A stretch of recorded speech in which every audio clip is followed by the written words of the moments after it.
guys, Assalamualaikum warahmatullahi wabarakatuh.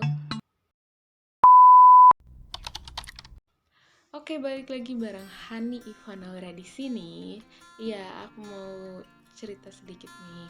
Ya memang ini akun YouTube aku yang udah lama nggak upload video dan videonya hanya untuk tugas. Iya, kali ini juga masih tugas, nggak bercanda.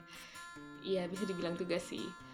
Jadi aku tuh mau sedikit mengulas balik, flashback ke belakang ketika kita masih sekolah nih.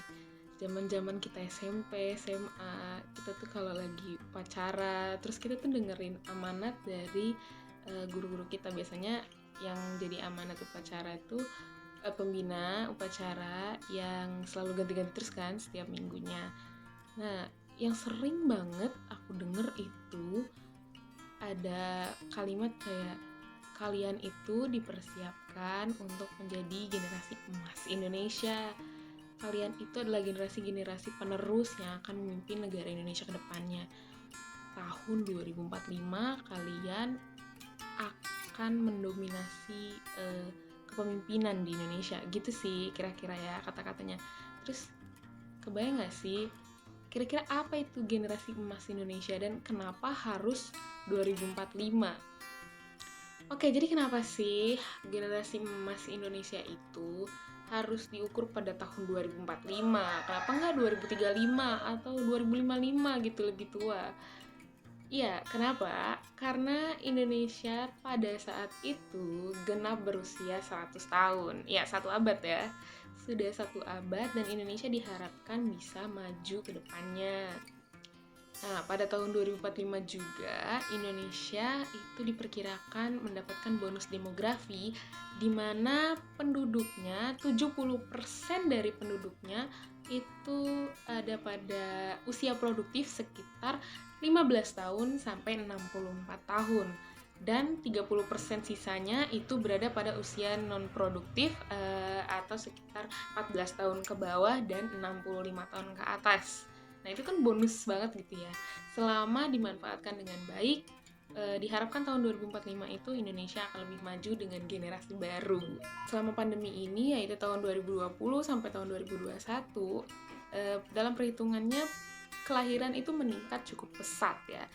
Dan anak-anak yang lahir pada tahun 2020 sampai 2021 ini juga termasuk ke dalam usia produktif pada tahun 2045 nanti.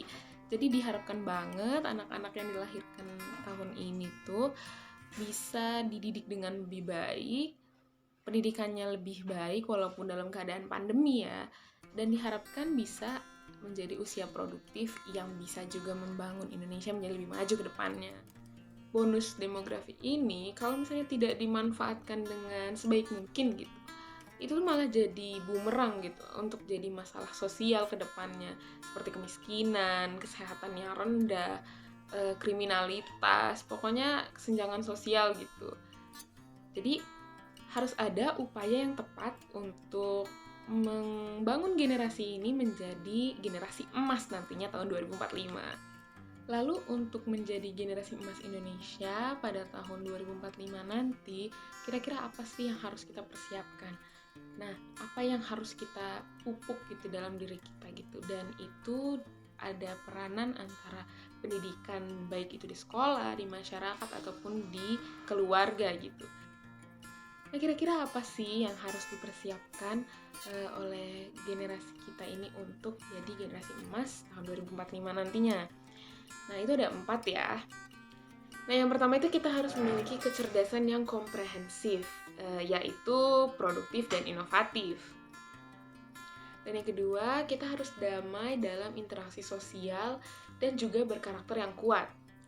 Yang ketiga itu adalah sehat dan juga menyehatkan, di mana interaksi kita antar alam dan juga makhluk sekitar kita itu interaksi yang sehat gitu. Dan yang terakhir atau yang keempat itu kita harus memiliki keperadaban yang unggul. Oke deh, segitu dulu ya cerita dari gue. Semoga kita bisa sama-sama membawa Indonesia menjadi lebih baik ke depannya dan mempersiapkan diri untuk tahun 2045. See you tahun 2045! Canda. Enggak. Kita semua sukses. Assalamualaikum warahmatullahi wabarakatuh.